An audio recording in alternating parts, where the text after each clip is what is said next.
Ready to start? All right, I'd like to welcome you to the January 5th, 2022 council meeting. Roll call of officers. To my left, newly elected Jason Upchurch, Dee Cregan, newly elected Heather Lusa, Caleb Stapp, John Schultz. To my left, far left, way down there, Debbie Cregan, City Clerk Treasurer, Roger Krieger, Community Service Directors. So before we do the invocation tonight, I'd like you all to stand in a moment of silence, remembering John Stevens, who passed away shortly. So John had been a council member for 20 years. We appreciate his service. His memorial service will be at the Open Door Church, 2 o'clock on Saturday.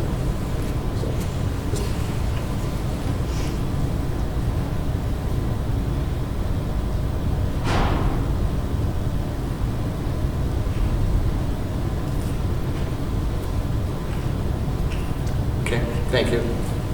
Thank you. Tonight's invocation will be by Tim White from the Tri-Christian Center, County Center, and he has a protege with him. Would you introduce him? Yeah, thank you, Mr. Mayor. This is Pastor Ross Morrill. He and his wife just got here last month. He's our new youth pastor from California, learning what shoveling snow is about. But he's not a stranger to this area. His family has a long time cabin on the lake, and so we're really happy to have him. I've asked him to lead us in that invocation. Pastor Ross. Lord, thank you so much for today, and I thank you for the opportunity that we have to be here together. Lord, I pray for 2022 and that you would be a part of it. Thank you for these leaders, Lord God, as they're meeting together, and I pray that you give them wisdom and guidance, and that you're with them all year long. Lord, we thank you so much for today. Bless it in Jesus' name. Amen. Pledge allegiance. I pledge allegiance To the flag of the United States of America and to the republic for which it stands, one nation under God, indivisible, with liberty and justice for all. Thank you, Ross.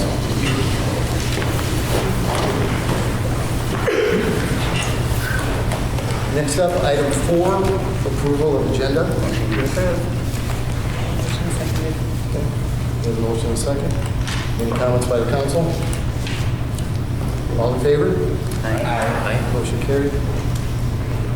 Next up, item 5, approval of December 15th, 2021 regular council meeting minutes. I'll second. So we have a motion and a second. Any comments by the council? All in favor? Aye. Motion carried. Item 6, new business. Contract change order number 2, revised AIP project 3-53-0022-027-2020 Versatile Industries Incorporated. Roger, would you like to speak? I think Daryl's here. You better talk on this one. So this was a change order for some dust control. Our original AIP, our last year's FAA grant project was a taxi lane and ramp area, and it should have actually been done in 2020 instead of 2021, but due to the release of the FAA grants, it got held over, and it coincided with the closure of Cedar Road for that project. So our trucks, the trucks and all the equipment coming in, were coming in on Enoch Road, causing a huge dust issue. We did talk to the FAA about it, and they approved coverage as a change order for part of the grant. So it was covered under the FAA grant and provided for some dust control on Enoch Road. Motion to approve. I'll second. We'll be a motion and a second. Any comments by the council? All in favor? Aye. Motion carried. Item 7, resolutions. Resolution 2022-001, CIP plan update. Roger? So this is an annual process we bring before you each year in January. Basically, When we complete the budget process, that sets the table, so to speak, for us in our next year's budget. But also we look forward, and as the comp plan requires, we look out 6 years in order to identify and basically in this case have the projects prioritized which are out on the horizon years. So what happens in the first group of projects, those are our main street projects that are eligible for federal funding, TIB funding, those kind of grant sources. And this list doesn't change very fast because it takes quite some time to get projects picked off and down the road.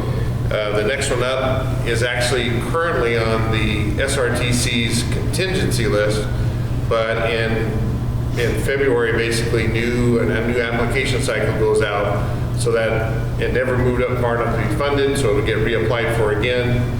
Realistically, it's about a 2023, 2024 project, just from a timing standpoint when the federal funds become available, the match funds become available. And then the rest of them are just in a ranking order that has been looked at over time by the council. It could be altered and adjusted and so forth if you chose to do that. We have never moved it around very much just because there's such a far-reaching out there project and trying to deal with the federal routes first. And this Colville project will be one of the primary last federal routes to get potential funding. No guarantees. The second group of street projects are our city pavement preservation projects. And you can see from what is planned for next year, 2022, all the way through 2027, those come up through a ranking priority that TIB on about a 4 to 5 year cycle will actually come out and rate all of the streets, and then we will adjust our numbers from there. But we're just basically picking off the worst and move them to the bottom of the list and let them keep coming back up. So you can see what's on the horizon for next year. The Crawford Avenue portion is actually a grant project, $500,000 from SRTC for a portion of the project. 80% of it, 20% is us. But that's our pavement preservation. The next page is water. There's sewer projects there. There's airport projects there. Basically, Brad and Daryl and I all have a shot at this after the budget's done to make sure we have all the projects in there. Brad has his as far as it relates to Parents Field. Daryl has his rated in there right now as far as the airport projects and years that they're meant to hit. So it's a planning task that we're required to do on the Comp Plan Growth Management Act on a yearly basis. This is just an update that we look for your approval, and we use this when we send in various grants to say that they've been prioritized and where they rank, and shows our concurrence with the project. Okay, motion to approve resolution 2022-001, the CIP plan update. Motion and second. Okay, we have a motion and a second. Comments by the council or questions? I was curious what the different, and you probably told me before, Brad, the Parents Park improvements, what specifically will we be doing? I'm excited for what it is. It'll be something that we'll all get together and figure out. We have several ideas. Paved walking path. Right. We've looked at cement picnic tables. Just a lot of different ideas. We don't have one nailed down. We haven't figured out if we want to do playground equipment there also, or what it's going to turn into. Okay, so who will be making that decision and when? We will assign committees. Yeah. Oh, okay. Yeah, So we'll have a committee that. 2 council members and at least 2 citizens in sharing that. Okay, Sorry. Yeah. that's great. I didn't realize it was going to be that formal process. We good? Yes, sir. Okay. No. All in favor? Aye. Motion carried. Next up is item 8, ordinance. This is the first reading. Ordinance A is 2022-0015, zoning amendments. And I'll just read the heading.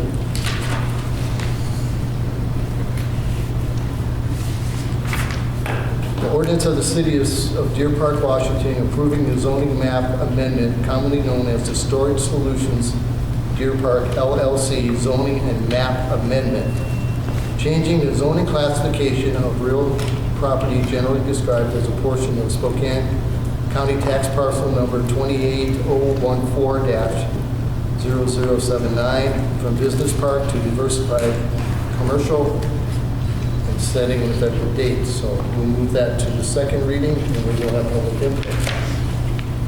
Next item is B, it's ordinance 2022-006, council procedures.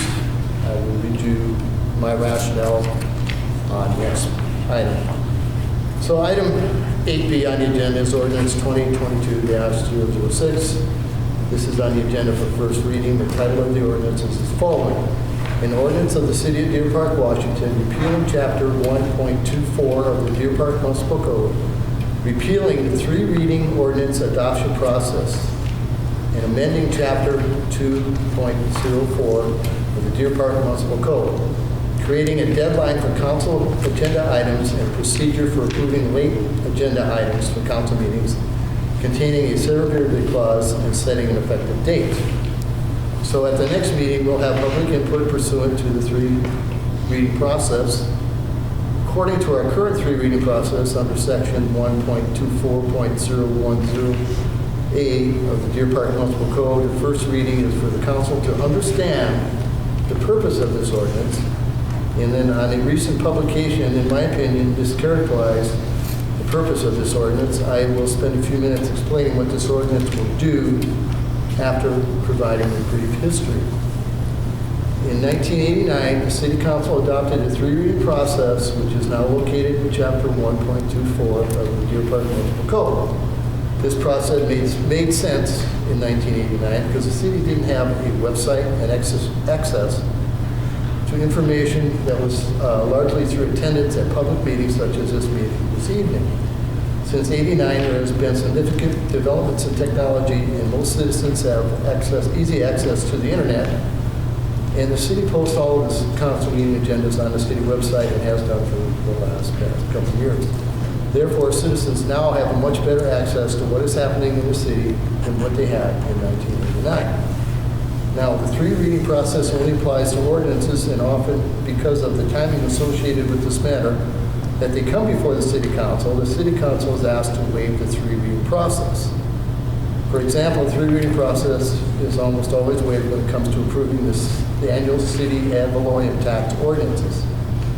The reason this occurs is not because of delays associated with the city staff, but rather the timing and obtaining information from the county and others which control the amount of the annual city tax levy. By state law, the city is required to approve the annual tax levy ordinance before the end of each year.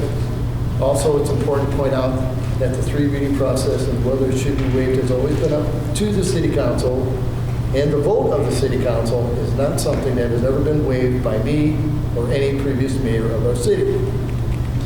The online media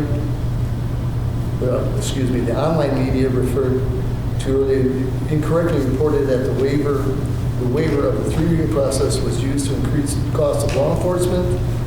This is not true. The city contracts with the county for law enforcement services, and those contracts have never been approved by ordinance. Thus, the waiver of the three-reading process has never been used for this purpose.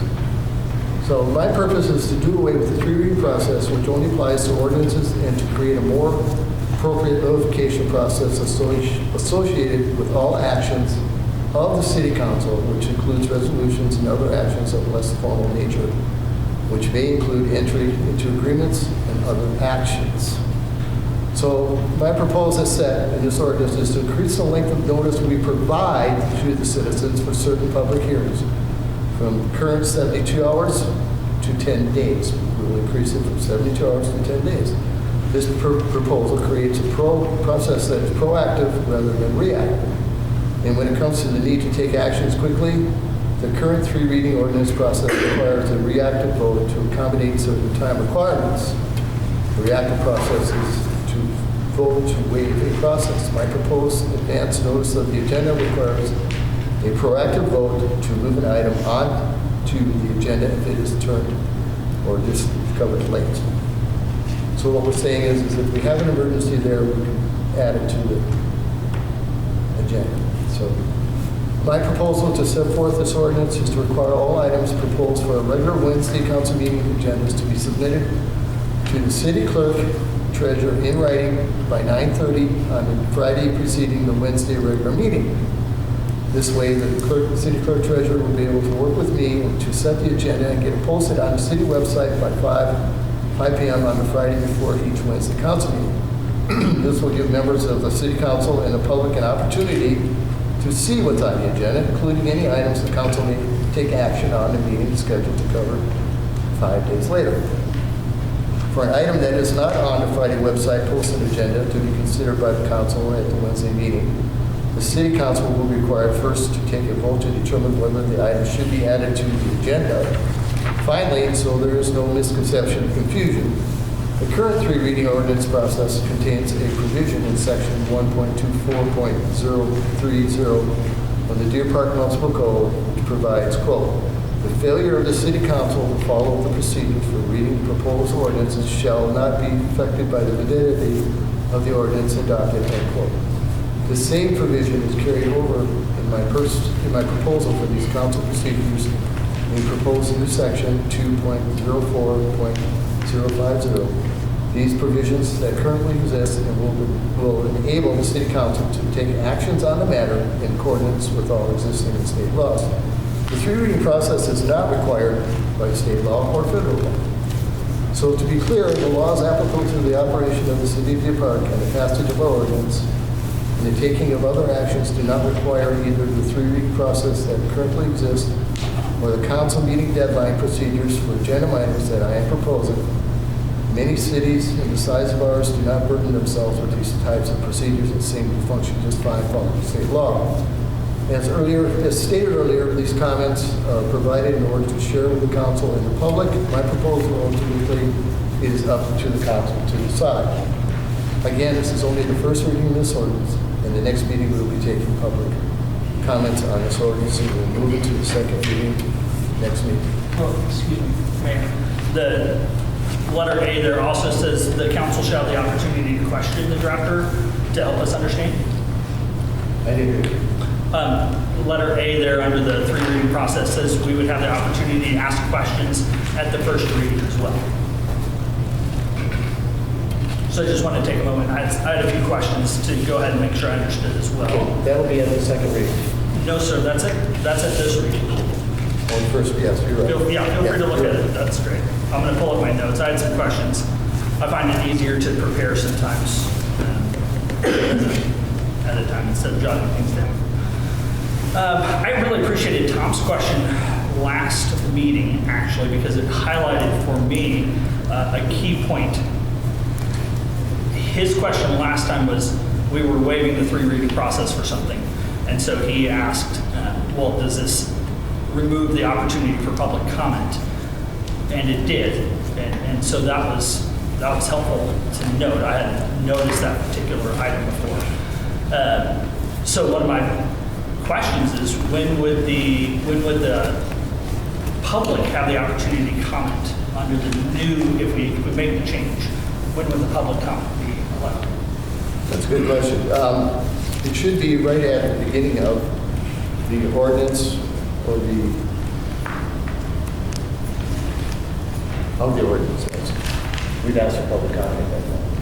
Okay, so We're not, let's say, so like tonight, if we were doing that procedure tonight, we would have started out by reading the title, and then we would have gone to public comment, and then we would have gone to council questions. right. Okay. So we wouldn't have gone, we wouldn't have gone public comment, council questions, public comment. We wouldn't have had it back and forth. It would have been one opportunity for you. So if I remember the public and a council member asked a question or made a comment that I wanted to ask them about before they voted, I wouldn't have that opportunity. I don't know. Okay. I don't know. My reading of it was that they would not. I appreciate the opportunity to ask questions after the public has made comments, because often their comments help inform it and bring those to light. So I that think helps that would me, be- but I'm not sure it helps them. Yeah. I think that would be like an open forum where we rebuttal what they have. So, That's not generally the way we run no, meetings. but we can. We don't want to exclude the public input. I agree. I appreciate you saying that. That's helpful. I've also noticed that sometimes it takes me several days to really understand a public comment and either come to agreement with it or talk with them privately. So for me, having the one opportunity to hear questions and comments and then to immediately make a decision that affects the laws of our town, Okay. that seems really fast. Let me add this. Go ahead. When we have a lot of input from the council, we can ask to expand it to the next meeting. Okay. That we're not going to eliminate. Okay. So we can always You can't, continue the if conversation. you can't table it, because if you table it, then you have to have action at the next meeting. But you can't postpone it to the next meeting, where you can have discussion. Okay. And so the postponement would only go into effect, I assume, with the majority vote of the council. Is that correct? Okay. Thank you for answering those questions. Let's see. Trying to keep me honest. Well, just trying to make sure we do things well. Yes. I think for me, one of the really biggest issues is a regular concern that I've heard and that I've felt is that our communication is not strong enough.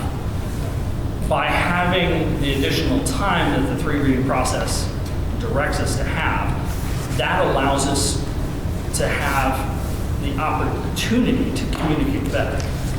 Whether we do or not, I'm not suggesting at this point, but we have the time for that to happen. You have the option to postpone it to the next meeting. That's That's not going to be limited. That's not actually my question. So my question is, if we shorten the process, you mentioned, having the things available on the website. I think that's great. I think there's a bigger question. What is already being discussed to improve our communication so that we can go beyond simply posting on the website? That's generally speaking, that's fairly old communication tactic. So if we're going to rely on that even more heavily, how will we improve it? Through communication.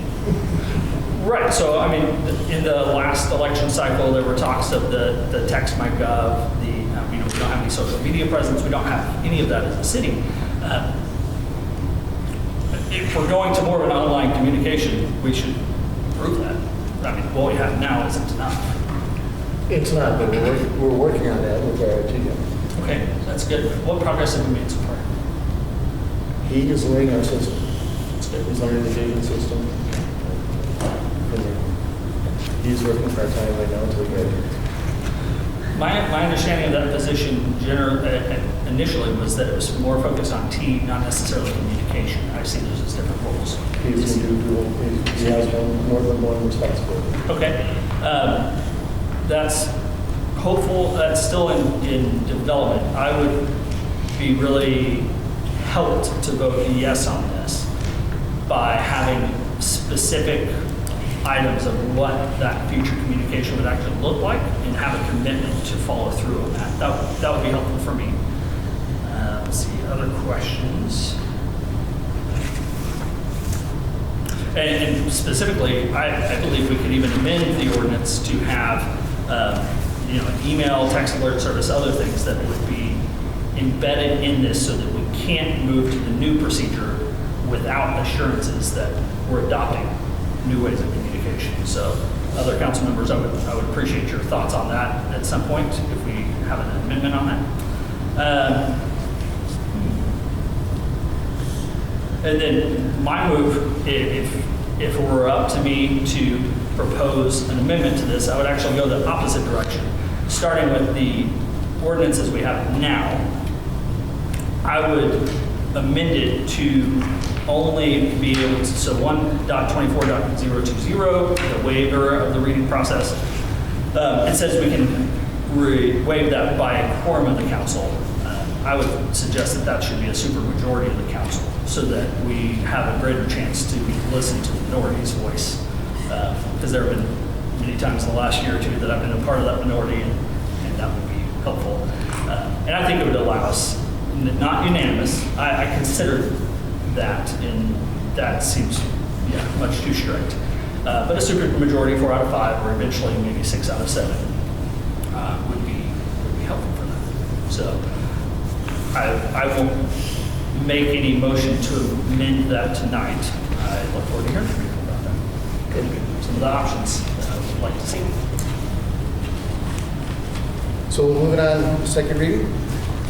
Number 9, consent agenda. Letter A, approval of voucher claim check number 39,916 through 39,953, including EFT debits in the amount of $71,575.84 for the second half of December 2021. Item B, approval of payroll checks number 14,449 through 14,480, including PFML, 941 taxes, and health benefits in the amount of $130,101.91 for the month of December 2021. Item C, Planning Commission appointment, Billy Costello. And item D, Deer Park Airport lease agreement, John Rayborn. Motion to approve. We have a motion and a second. Any comments by the council? I've got several. I can wait on somebody else though. Maybe you go first. Go ahead. Okay. One probably very easy one. Quiet Leasing 39940, the communications and folder inserter. I was just curious what in the world that was and why we spent $1,000 on it. I know it's a very significant amount of money, but That's our folder inserter and our postage machine. okay. We lease those. So when you're sending out mailings. Yeah? Okay. No, but when we sell out Monthly the bills. bills, the utility bills. Oh, the bills. Okay. Yeah, and if somebody wants an insert, then we can do an Right. insert, yeah. Okay. That's what that That's is. great. I just knew it. Yep. Thank you. My other question, and I don't mean any disrespect. I'm asking this question because as I was considering participation in the Chamber of Commerce in the last several years, I knew that I could not be on the Chamber of Commerce board while a city council member because that was a conflict of interest in the contracts and different things that go back and forth. My assumption is that there probably isn't a problem with that, with Billy being on the chamber board and the planning commission. I just wanted to ask the question. Is there No any conflict of interest. Okay, because there's no funds going back and forth. It's an advisory board. Okay, that's great. No other questions. Okay. Jason? No. So we have a motion and a second. All in favor? Aye. Motion carried. Item 10, council questions, comments, or reports. Jason, we will start with you. Sorry. First of all, it's an honor to serve the city of Deer Park in this capacity. This is great. One of the topics that the council took up last year, and I think that the council made the right decision, the mayor did, and the city did right, was opening the pool. And here in the first few days of January, I doubt most of us are thinking about what is coming for the summer, but I think that we need to be thinking about that. I firmly believe that we should be using the facilities that we have, using the swimming pool. But it seems to be clear, I was talking to Tim earlier this week, the pool is well past its life. I think the chuckling. Just in our budget, we've dedicated $150,000 in repairs for the pool. The total package for the pool is $290,000. It's used 50 days. 50 days last year. That's $5,800 a day to use the pool. So don't get me wrong, I'm pro pool. I like the pool, but that seems like a lot of money to be throwing in the pool. I think we need to consider replacing the pool with something, a splash pad or another pool or something like that. What I'd like to do is to maybe put this on the agenda for next time so we as a council can talk about this, maybe plan this, or maybe even talk about setting up a committee to get. Right. Yeah. What I did is I want you guys to get your first 2 meetings in, then I will assign committees. Okay. Okay. And that's all I have. Okay, thank you. Dee? I don't think so. Okay. Heather? I actually, in regards to 2022-1006, the council procedures, I actually have to side with Caleb on this one. I would like to know how we're going to run that so that we can have time to actually think about the public's input on that as well and what we are going to do to increase communications. Because yes, we can say we need to communicate. We all know it's not happening like it should. So we might be expanding that time frame, but I really think there needs to be better communication so that we can actually hear what the public is saying on that. Keith? Yeah, I want to take my spot back. Anyway, as a council member, it's our obligation as soon as we get the information as to what's on the agenda. It's our obligation to study it, to read it thoroughly. If we have questions, we get them answered from City Hall or whoever is appropriate to give us that answer. Also, you're talking about communicating. When I first started, I got on the phone and I called at least 100 residents to get their opinion. After about 20, they started hanging up on me. So I figured, okay, I'll go down to the store. I still do that today. I talk to people down there because they know me. I get their input. But one or two people, you can't make a decision on their opinion. Even 50 people, because we are speaking for the majority, and we have to look at what's best for the majority. I agree with that, yeah. And that you can learn from studying and talking to the professionals. We have access to Municipal Research, AWC, and there's several other entities out there that we can contact if we have serious questions. So that's how I get my information. That's it. Good. Yeah, my phone again. Sorry. You don't have it memorized? I don't. An update on the City Hall Task Force. I've asked 2 citizens to join me on that. I knew that was going to be helpful. And then my question was for the other city council member. I didn't know if you'd be assigning somebody. Next month. I wanted these two to get their feet wet the first Sure. first 2 minutes. Okay. Well, okay. I had some other things already in motion for this month. Sorry, in my mind, 2022 hit. I certainly thank you. And then, well, that's we'll start with the draft. I prepared a draft of the request for proposal that I've started working on, and so my outline for how that task force will work will be to start from there, look at what I'm missing, add to it, take away anything that they deem unnecessary, and then we would go shortly from that to the council for hopefully adoption. So, and we'll start that in February. Sounds good. Right. Okay, well, first of all, I would like to welcome Councilmember Upchurch and Councilmember Newsom to the council. I look forward to working with you in the upcoming years. And second of all, I would like to give a shout out to Brad Wainwright and his crew. Christmas evening, I heard some noise outside and I opened my door and I saw Brad going down with the plow, and I was so grateful that him and his crew took the time on Christmas evening to be out there working to get our streets clear. And I really appreciate all the hard work that you did and you sacrificing part of your Christmas evening with your families for our community. Thank you. Thank you.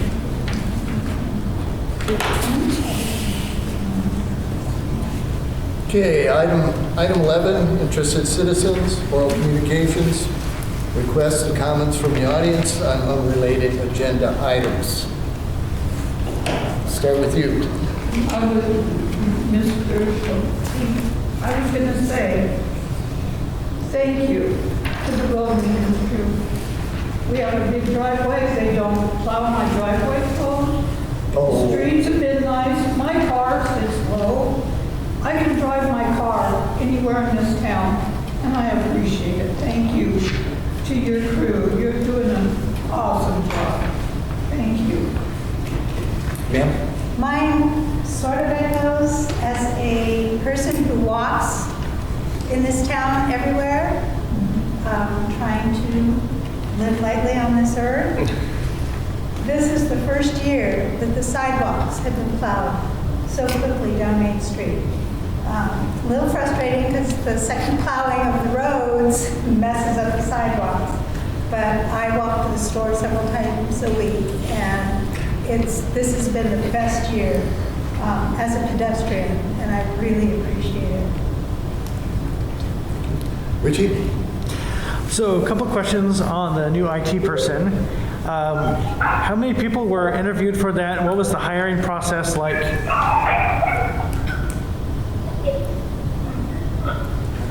Yes, Deb. Debbie, you want to answer that? Well, I received a couple of applications, and one of them was, he's in school right now, so he's learning. He's had 7 years military on cybersecurity, and he was just a good fit. We brought him in, chatted with him, and just liked him right off the bat. Felt he would do us a good job. So there was a job ad posting somewhere and there's a job description? Well, it was because at the council meeting, is that they came into City Hall, and one of them, and the one that we hired, I kind of knew him a little bit from, the public. And yeah, that's kind of how it was. It was just word of mouth. I really didn't have to put anything out. Should there be a job ad and job description posted? Not necessarily. Not necessarily, because it's a temporary part-time. Okay. Another question on the new ordinance, the 10-day notice period. Now, that's not going to be enforced, is that correct? That's optional. It's described in there, but it's also isn't required for the city council to take action on it. Are you talking on ordinance 2022-006? Yes.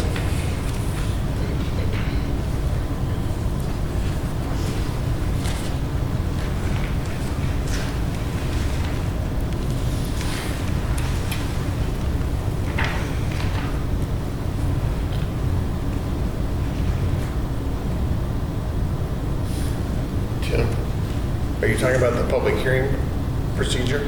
The notice for the public hearing, yes. Well, it says shall. And so the minimum notice for any public hearing shall include publication of the notice, official notice, the notice in the official newspaper of the city, which is a spokesman, at least 1 day, 10 days prior to the day of the public hearing. So if there's a public hearing required for part of this, then yes, there would be a 10-day notification in the spokesman. But the last clause of that chapter says that nothing in that has to be enforced. Is there any chance you could repeat the question from the audience? Yeah. Rich, you want to step up? It's a city attorney. Hey Chuck, this is Richie. The question is, the 10-day notice period for the public hearing, that's not required because the last clause in that chapter basically says that if it's not followed, it doesn't impact the validity of the actions of the council. The answer to that question is really that most times by state law, we're going to be required to give specific types of public hearing notice. So it's not very often that particular public hearing issue is going to come into play. But right now, you have a provision that if you're holding a public hearing for whatever reason you want to hold it, you're only going to get 72 hours notice of that hearing. And I think that's inadequate. I think most would think that normally most provisions require at least 10 days notice of a public hearing. But again, that's a state law situation. We're going to be bound by the state law on those public hearing requirements. We want to make sure we don't confuse public meeting with public hearing. Right now, you're at a public meeting, not a public hearing. Good, Richard? Yeah. Anybody else? Tom? Two questions, I guess. This one's for Debbie. In the vouchers, you have a $434 bill from DNR for fire assessment. Fire assessment of what? That's me. So our timber management company has kind of faded out, and the increased fire season this year got me a little bit worried about our timber, and where we're at with fire safety, and do we need to worry about getting a new management company in right away, or is it something that can wait a few years? So I called DNR, guy, I cannot remember. I knew what you were talking about. He came out and we did a timber cruise together, and he taught me a lot about assessment and walked through with me to do an assessment of what our fire risk is in the timber area. It's about 600 or more, actually more. So did you say you could wait a couple of years for this? He said we're in no main fire danger right now. He said he does recommend us getting another timber management contract going, but he said we've got a year or so to plan and do that. The other question is something Caleb just brought up. I thought at the last meeting you decided we did need a task force for City Hall. You said you had enough adequate repairs to the building. For right now, we're looking down 10, 15 years down the road. For how many years down the road? 10, 15. Okay. Joe? Well, I had one question, now I have two. The first one is, what's going on with the Swineyard well? I saw it all plowed out and it looked like, are we having problems with that again? The motor is supposed to be set on Friday, so that's just getting it ready to put the actual electric motor on top of the well pump. It's in there itself, but it's just putting the motor back. Okay, so it hadn't been operative. It hasn't been operative since October or so. Okay. We went through that process where the pump blew up, basically. Spent a bunch of money to put a new pump and the motor in. The pump company missized the pump, and then we ended up ruining the motor. And so the new motor is being provided by the company that did the installation work, and the pump retrimming was done by the company that supplied the pump. So this second task is at no charge to us, but it's basically, the well's been down since October. Okay, I didn't realize, I knew they put the new pump in, I didn't know the motor was Yep. at the same time. And the other one is for Derek. Tom just brought up issue. It's good, the fire danger is an important part of the forest, and it is. And my question though is, there's lots of other things involved as far as managing it and sustaining the manner and stuff. So what is your timeline for finding somebody to take over management of that contract that was Northwest used to have? I saw they were gone a couple of years ago. So you have, what's your plan? So throughout this year, I plan to bring it up with the board, and I believe there's a bidding process to get the new timber management company in. I also spoke with the guy about, do we need any pre-commercial bidding? And there was one small section that he said he would recommend that if it was him. As far as planning new seedlings, he said we're looking pretty good. Good, sounds like you have some free information on the side of the fire. Yes. Thank you. Good to see you, Joe. Well, yes, and I'm glad to see so many smiling faces. That's because we're not through the storm tomorrow.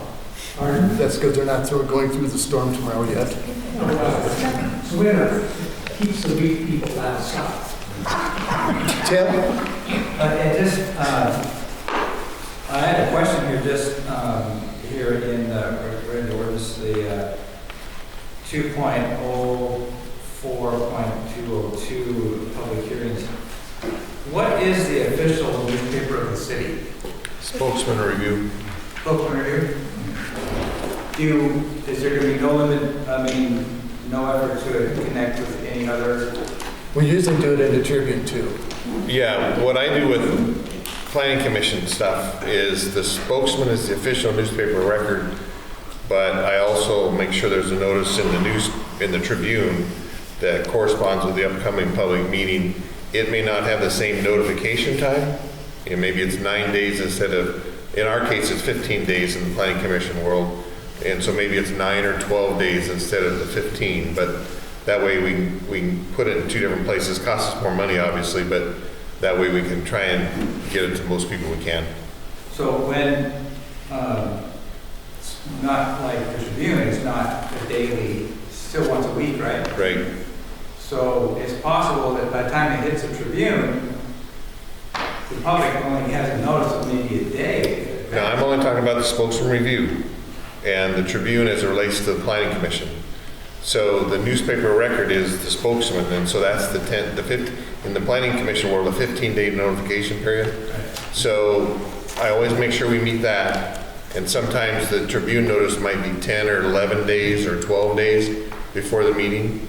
Now, this section, it wouldn't affect the Planning Commission, it wouldn't be in the Tribune, it wouldn't meet the deadline of the Tribune for sure, because it's a weekly meeting. So any notices the council may have to do under this 10-day provision would be in the spokesman review, because that's the newspaper of record. That's the official newspaper. Any more questions from the audience? I have a couple. I have one item, and that's to answer Caleb and Jason's deal. We are going to assign 2 council members and at least 2 citizens of the community on these different committees. So I wanted you guys to get your feet wet a little bit, and then we will discuss in private our actions. I'll ask who wants to be on the committee, and I'll ask if I can be done. So this needs to be done, and we need a community involvement with the decision making, with the park systems and swimming pool issue, city hall issue. So let's get through this one and the next one, and then you guys are going to have to work. Okay. Next item, 12, adjournment. Let's go home. Let's go home. Thank you all.